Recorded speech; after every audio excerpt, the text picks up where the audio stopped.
Speaking of SAG, SAG. Dove's tits are here. SAG. I'm sorry. That was...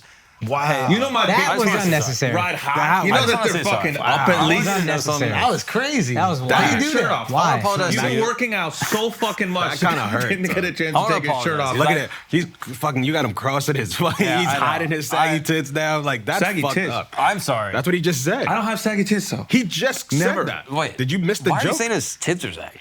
You just called him. Speaking of Yes. sag, Mark, you work out 3 times a day. Look. Take your shirt off. I want you to know I He apologize. turns into a Hollywood producer real quick. Young Anytime you Weinstein. make fun of his weight, take your shirt off. Yeah, dude. But that was... I apologize for that awesome roast. I shouldn't have said that. You've been good today. I'm sorry. You've been good today. Hi, just, friends. You took away all Hey, his buddy. confidence. He was coming in here. to Nah, fucking- dude, he was already coming in like, oh, guys, I'm gonna fuck it up. That's not what I'm doing. Yeah, And then give you it. fucking hit him over the head immediately. I should... But... Okay, explain to us Yeah. what's going on with this actor and writer strike. First time it's happened in what, 40 years? 60 years. 60 years. No, First they're time they both on both strike at the struck same time. together. Together. Yeah. Okay. So It's what? 1984 Why are they SAG. really striking? That's everybody's making it out to be like this AI thing. Oh, AI is going to replace the writers. Tell us the truth. That's what I'm talking about. Tell us the Talk truth. that shit, dog. That's easy. That's negotiating 101. Makes it this thing seem important, but really that's not it. I think the biggest thing is obviously the streaming revenue and the share that they're getting. You know that they negotiate these SAG strikes or these SAG agreements every 3 years.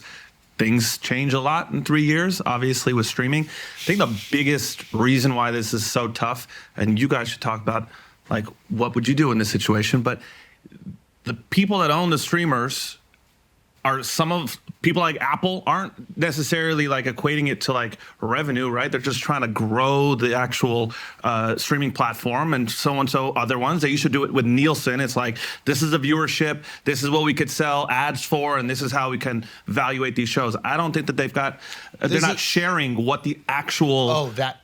Great. What the actual numbers are, because it could influence share price so much. So I think this goes What does to the share point. price mean? The Like share the share of the stock that is being traded Exactly, for the right. streamer. Okay, so this is really good. Just to back up 1 second.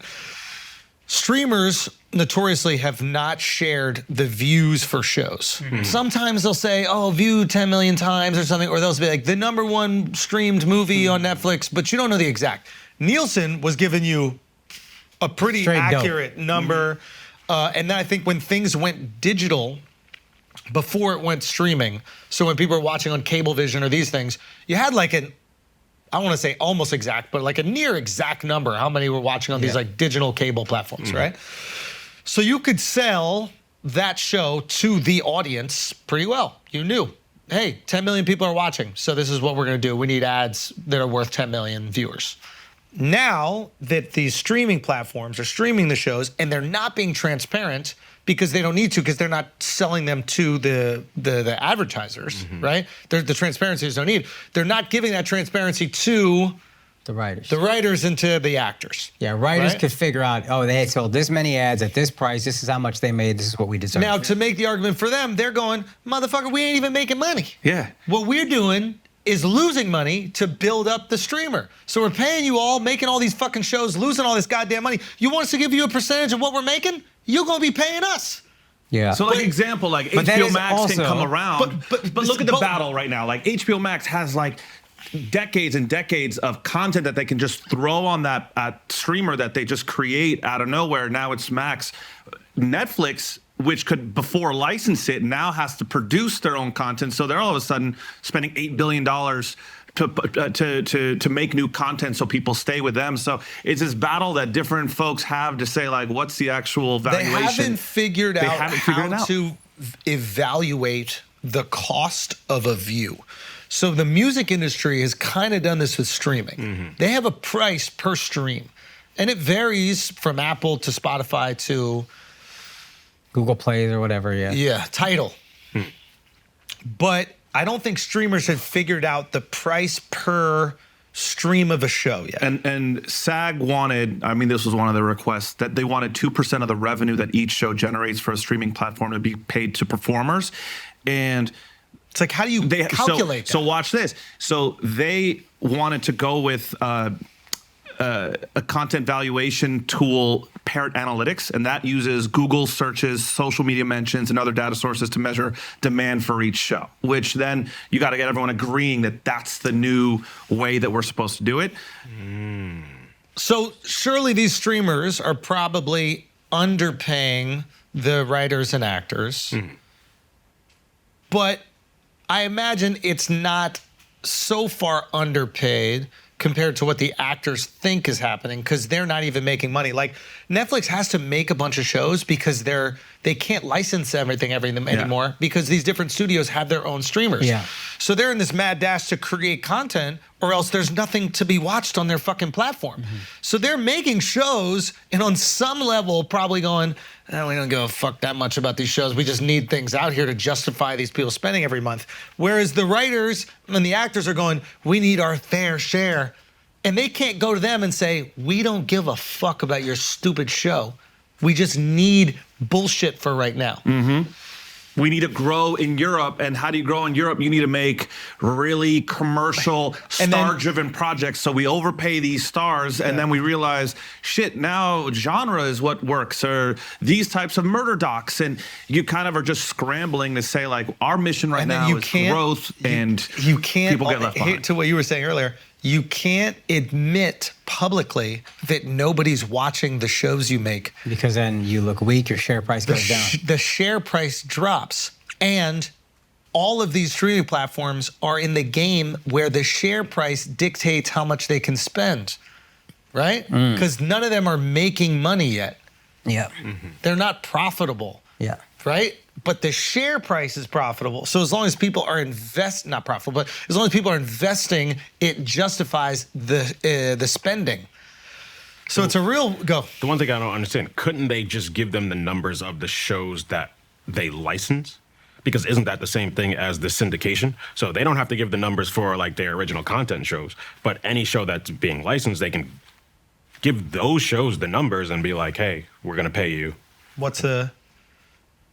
Sure. I just think they're holding everything so close to their vest just because it's all, Well, if they give the numbers for the shows that are licensed, and it turns out those numbers are way greater than the shows they create themselves, then when they go to re-up that license... There's some leverage. Yeah. Yeah, but that's the thing. If they just never give out the numbers for the shows that they make, then there's no way of people knowing that one's doing more. There's nothing to compare it to. Yeah. That's a good point. Yeah, that sounds good. I wonder if they feel like they don't have to do that because they've purchased the syndication outright. So they bought the licensing rights outright and then paid them a straight up fee for that syndication.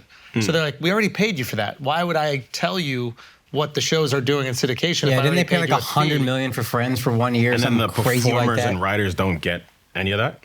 They should. I think when they bought those They get rights, that upfront fee. Yeah. I think instead of residuals, you get a fat payment up front. That's what it They is. had to figure out that when they started like Movies. doing streamer films, is like they had to find a formula to buy out the back end, because normally you would in a theater you would get. So if Will Smith did Gross. Bright, right? Like, this is back maybe when Will Smith was getting $10, $20 million a movie.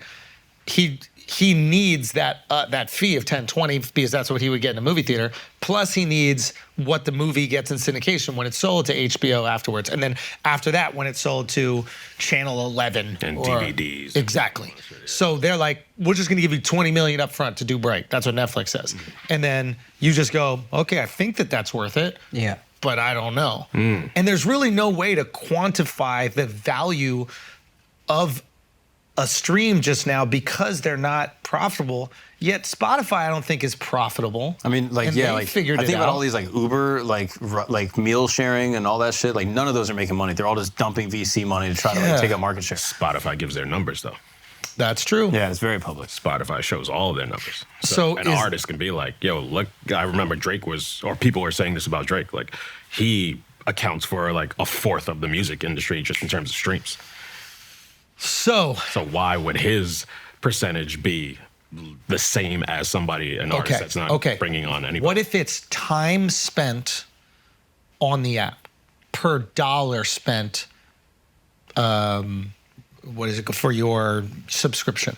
So if you're spending $10 a month and you're spending 8 hours a month on the app? Like, what if there's some sort of like, and then it's becoming YouTube in a way. Yeah. Like YouTube does that. And like YouTube will actually pay more money to videos that give people session time.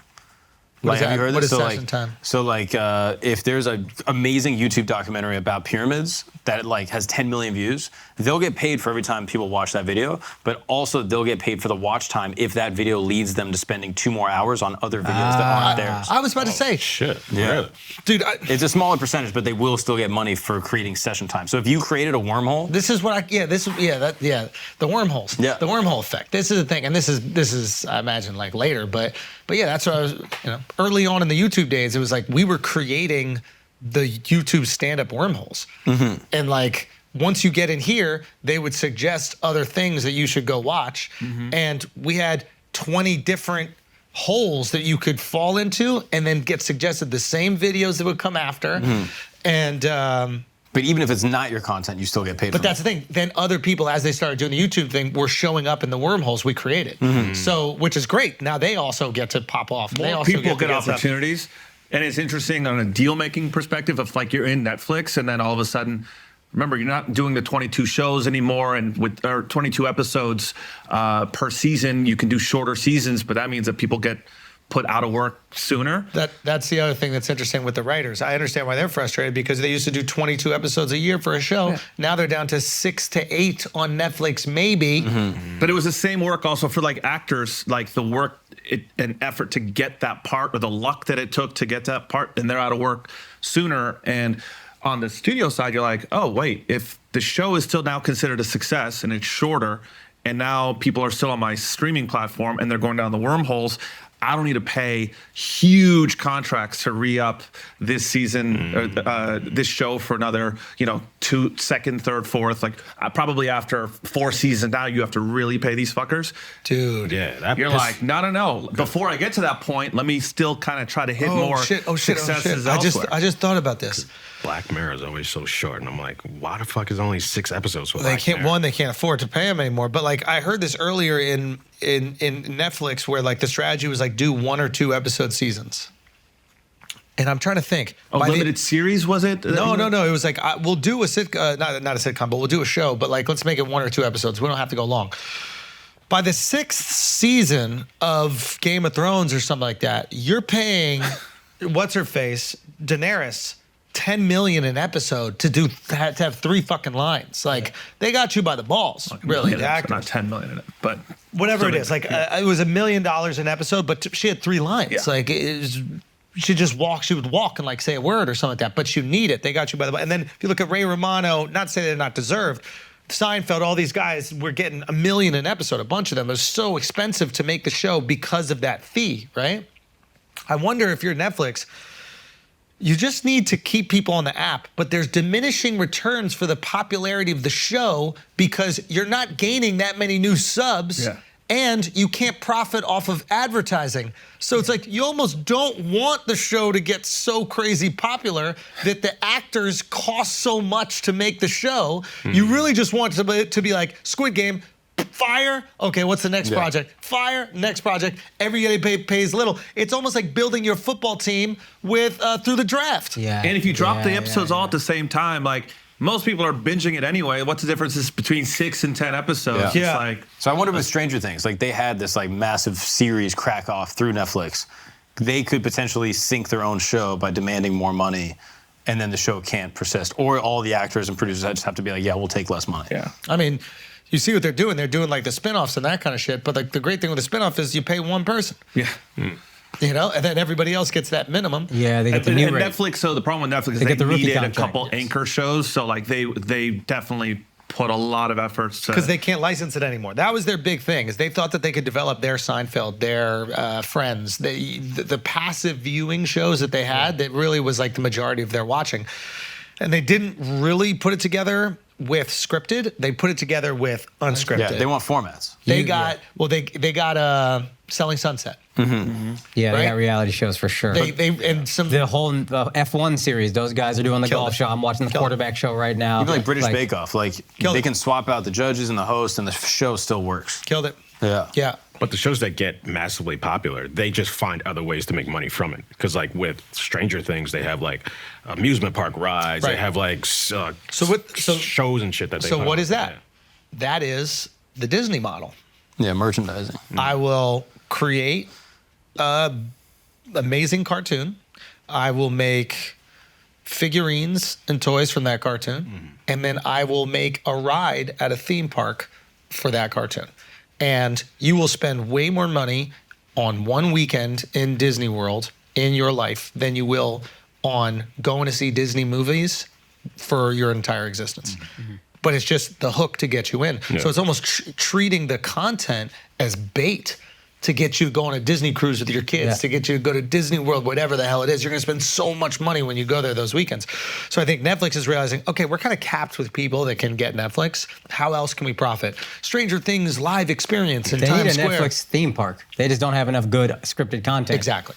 That's the and problem. eventually they'll get to it. They'll have the, like, I mean, look what they did with Harry Potter World. Yeah. Just if you want to think about It's what incredible. IP does, Yeah. like, we as adults went to Harry It's the Potter. only reason you go to wands. Universal Studios. Yeah. They had a Jurassic Park thing, and I was like, oh, this is probably cracking off for a little while. This Harry Potter shit gonna go for Mario decades. World, they're building that shit. They're building it out, yeah. And that, to me, that's fire. Yeah. Like, if you really get go-karts done right Yeah. with Mario World, like, and that's going to be all ages, because we came up in it. It's still part of our existence. Kids still love go-karts. That'll get them into Mario, probably. Driving the Mario World go-karts at the track. Bro, that's going to be fun. And, like, actually being able to take out, Yeah. like, there's a way where you could probably digitally, so you're not going to see the fucking red shell hit the guy in front of you, but it will be on your screen. So not your screen, but your, what is it called, windshield. So your windshield could have parts of a digital display. So you could shoot the red shell, you could see it hit the car in front of you, and then that car can slow down or whatever, but you're playing live Mario Kart. Yeah. Yeah, I mean, especially as VR gets Probably better and wear better, like that's gonna be. some type of glasses or Bro, an something. augmented That- reality. Did you ever shit. do that? Yeah. There's an Avatar ride at Disney World that I took that is a VR ride, and it's actually incredible. That should make me throw up. Son, the line is like 3 hours I long. can't do it. It's not as bad as you think. I thought it would did make one me in throw up. Trust me. Harry Potter World. Him, if it goes like this, too much. Yeah, but it was Harry Potter World. It had me shaking, and it would look beautiful, and it was amazing. I thought I was in it, but I wanted to throw up. You get seasick? I think so. I don't know. The Avatar Yeah. one is even better. Not Seasickness is the most pussy shit in the world. Nah, but you never been to sea. Yeah. Yeah. Yes, You you never never been been out- No, you never been out fishing, to sea. son. You're dressing That a gay shit is- sailor, but you've never been to sea, bro. You never actually That been shit out there, is dude. so No, pussy, bro. Car sickness, pussy. I'll be That getting shit- this shit. No, Pussy. I got No, over I car kinda- I agree, sickness. actually. I I'm got with over a you. lot of Sick things. just because you're in a car? You don't know what Yeah. seasickness is then. No, seasickness is crazy, bro. But you got to be deep for that shit. You got to be like, you can't see shore. That's seasickness. You too close to shore to get seasick. Yeah. No, but I mean, we were in Mexico. Like, a couple people on that boat were getting seasick. I'm like, the fuck is this? It's just waves. Relax. Tell yourself you're not sick, and then Man, just you're keep it really moving. tough, dude. No, that's some pussy ass dude. shit. Save some Hey, pussy for all the hey, rest of hey, us, yeah, dude. yeah. Like, come on, Pussy, bro. bro. I don't respect it. I Al, don't respect it. Al. I just don't respect seasick. Al, you're such a man, dude. I know. Right? Come So on, what do you think will happen? Yeah. So you tell us, what do you think It's happens? because you know how to I think swim. the easiest thing is that they'll give just contract bumps to every part, like the weekly recurrings, those types of things. I think that's an easy negotiating point. AI, do you know the thing about AI? Wait, About- sorry, can I ask you a quick question? Netflix is apparently making a lot more money now because of the advertising. They have the Netflix model with the ads, and that's making a lot of money. How does that change things? Because with the ads, you're probably releasing numbers. You have to tell the advertisers how much they're paying, the companies how much they're paying. And theoretically, it could go to like a Hulu type. You got the ad model, and then you got the no ad model for consumers. And then y'all, for the ad model, we know how the fuck we get paid residually. The no ad model, maybe not. Yeah, I think they'll get pay bumps, but their goal is to get some definition of what this all means. Like, some metric of like, we need to know what's considered success. He ain't listened to a single thing you said. I did hear it for a second, and then I was I was like, thinking, I was like, he talked fast, so I got he confused. looked at you like he was listening, and you believed he was listening. I didn't but he listen. was just waiting for you to shut up so he could keep saying whatever the fuck he was saying, bro. I think was. he did do that. what's gonna happen? Yeah, what's That the was fight? good. With the, That was really good. I saw him say to Andrew, I did listen, and then I saw him try to repeat what I said, and he couldn't. Yeah. So my insult before, a little justified, right? Yeah, It's like kind of balance. I get it. I'm with you. Yeah, right? Damn. He's dapping up a lot today, this guy. Who's the fight really with? What are like the executives that they're really arguing with? Like, is it just Netflix? Is it All Netflix, execs. Disney? It's all of them. They're all part of it's unions because they're actually trying to justify or they're trying to give some leeway to independent producers, but most TV series have a studio backing for the most part. AMPTP or something, the Alliance of Motion Pictures and Television Production, I think. That's the union going at it with SAG. yeah, so that's everybody. Gotcha. Whoa. So Netflix either got to show their numbers or just pay everyone. Or we gotta have All less streamers. actors. But who's paying too Netflix? Too many. Too many. But they say that I'm sure they wanna hear that, only though. 2 to 5% of actors that are in SAG can have just that as their job, and everyone else has to have some kind of side hustle. Really? Yeah. Wow. And that's Barry all. Diller today said something that actually kind of makes sense to me. Who's that? Barry Diller is a huge media titan. I think he owns what's it called, IAC, things from Tinder to look him up. Just iconic dude. But what did he say? He said that executives and top talent should give 25% of their fees to the rest of the group, which you can almost say like, is there something like whatever the highest negotiated fee is for their actors, like there's at least some type of tax, if you will, that's distributed across the performers on that project. So you don't have something where you have like the biggest actor making $30 million and then someone else making, a couple grand. I'm like, come on. That's a good proposal. It's And like, the execs from would do it with execs, them? It's like, yo, if I got to sub, Execs, I don't see them doing it. I mean, the execs are coming Oh, out, that's folks. brilliant. You want the execs to make less money? All right, bet. Brad Pitt, you cough it up too. And then Brad Pitt can be like, fuck no. So, I mean, would they just negotiate that into the thing where they're like, okay, 30 mil, but 10% has to go to whatever, so pay me 33 But make it part of like a union fee, because think about it like this, like any agent that reps top talents always wants to get the most for their talent, right? So it's not like, oh yeah, this person wants to do it and this person doesn't. You just make it part of like, your pension, health, and welfare that union dues kind of go for, but you actually make it part of like whoever is the highest paid, and that's what a lot of these shows are based on. Like, some number has to be distributed. Wow. But then but then the argument is like, yeah, one project that has a huge superstar that's getting a huge amount gets this, and then some other like genre show that doesn't have a big superstar, like the number isn't. You could isn't- make is it. You Treat could it make. like taxes. Yeah, but like, a little. Like, But you could make the little VAT argument tax. that big actor on the project is already doing that. by having the project exist in the first place. Exactly. It's like by Tom Hanks being in the movie, everybody else gets paid. Nobody else is going to see that movie until Tom Hanks is there. For example, like A Man Named Otto, right? Fantastic movie. Nobody's going to see that movie if Tom Hanks The isn't movie in it. sucks without Tom Hanks.